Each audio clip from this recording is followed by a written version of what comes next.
নমস্কাৰ সকলোকে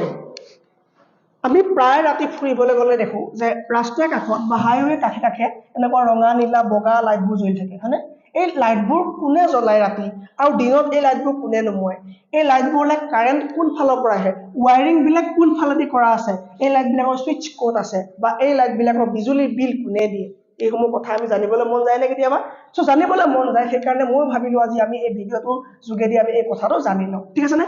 এই লাইটবোৰ লগোৱাৰ উদ্দেশ্যটো হ'ল যাতে ৰাস্তাৰ আমি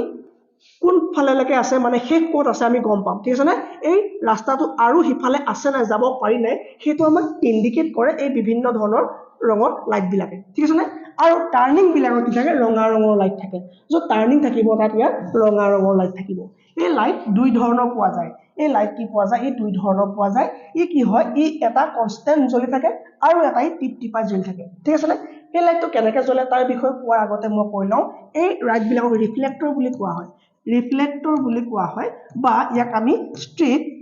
আমি স্ট্ৰিট স্টাড বুলি ক'ব পাৰো ইয়াক আমি স্ট্ৰিট স্টাড বুলি ক'ব পাৰো ইয়াৰ দুটা নাম আছে ঠিক আছে এই লাইট বিলাকৰ দুটা ভাগ আছে ঠিক আছে না এই ৰিফ্লেক্টৰ দুটা থাকে ইয়াৰ এটা কোৱা হয় পেসিভ ৰিফ্লেক্টৰ ইয়াৰ এটা কোৱা হয় পেসিভ ৰিফ্লেক্টৰ আৰু আনটো কোৱা হয় ইয়াৰ এক্টিভ ৰিফ্লেক্টৰ ঠিক আছে না এই পেসিভ ৰিফ্লেক্টৰ বুলি কোৱা যেটো লাইট আছে এই লাইটটোত কোনো ধৰণৰ কাৰেন্টৰ বা বিজুলী সংযোগ নাথাকে ইয়াত কোনো ধৰণৰ বেটাৰিও নাথাকে এই লাইট বিলাকত কি আছে এটা মেকানিজম ফিক্স আছে যে কি হ'ব ইয়াত ৰেডিয়াম লাগি থাকিব ইয়াত কি লাগি থাকিব ৰেডিয়াম লাগি থাকিব এই ধৰণৰ ৰেডিয়াম লাগি থাকিব সো তাৰ আগত আমি গম পাওঁ যে এই লাইট বিলাক কি হয় সাইকেলৰ পেডেল পাতৰ নিচিনা ঠিক আছে না সাইকেল পেডেল পাতৰ নিচিনা যি দুই ধৰণৰ আছে এটা কোৱা এক্টিভ আৰু এটা কোৱা পেসিভ যিবোৰ পেসিভ হয় সেই পেসিভ বিলাকত কি হয় ৰেডিয়াম লাগি থাকে এই ধৰণৰ ৰেডিয়াম বিভিন্ন কালাৰ ৰেডিয়াম লগাই থোৱা থাকে যেতিয়া এই ৰেডিয়াম গৈ পেলাই ইয়াত লগাই দিয়া হ'ব ন তেতিয়া আমাৰ যেতিয়া গাড়ীৰ পোহৰ বা লাইট পৰিব সেই লাইট ৰিফ্লেক্ট হৈ পেলাই আমাৰ চকুত পৰিব তেতিয়া আমাৰ লাগে যে এটো জ্বলি আছে কিন্তু এটো জ্বলি থকা নহয় ঠিক আছে না মানে এটো জ্বলি নাথাকে মাত্ৰ ৰেডিয়ামৰ গাত যেতিয়া পোহৰ পৰিব তেতিয়া আমি তাক দেখো আমাৰ জ্বলি থকা দৰে লাগে নেক্সটটো আছে যেটো এক্টিভ বুলি কোৱা হয় যেটো এক্টিভ ৰিফ্লেক্টৰ বুলি কোৱা হয় সেই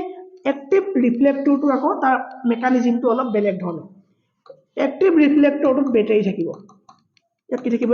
বেটাৰি ইয়াত বেটাৰি থাকিব লগতে এটা সোলাৰ পেনেল থাকিব ঠিক আছে না এটা সোলাৰ প্লেট থাকিব ইয়াত আৰু এই সোলাৰ প্লেটটোৰ কাৰণে কি হ'ব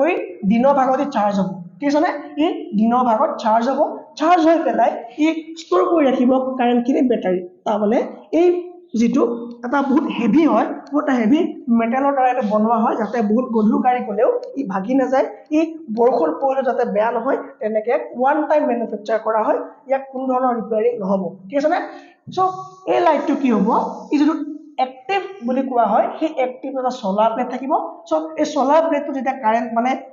সূৰ্যৰ তাপত চাৰ্জ হ'ব চাৰ্জ হৈ পেলাই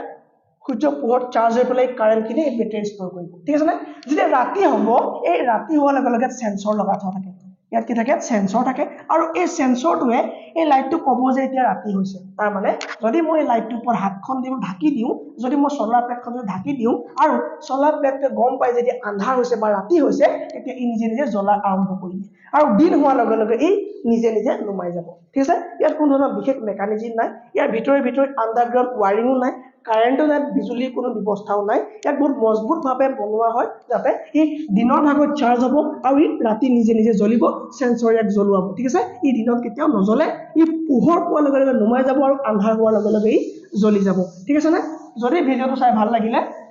কম পাই কি কৰিব লাগে থ্যাংক ইউ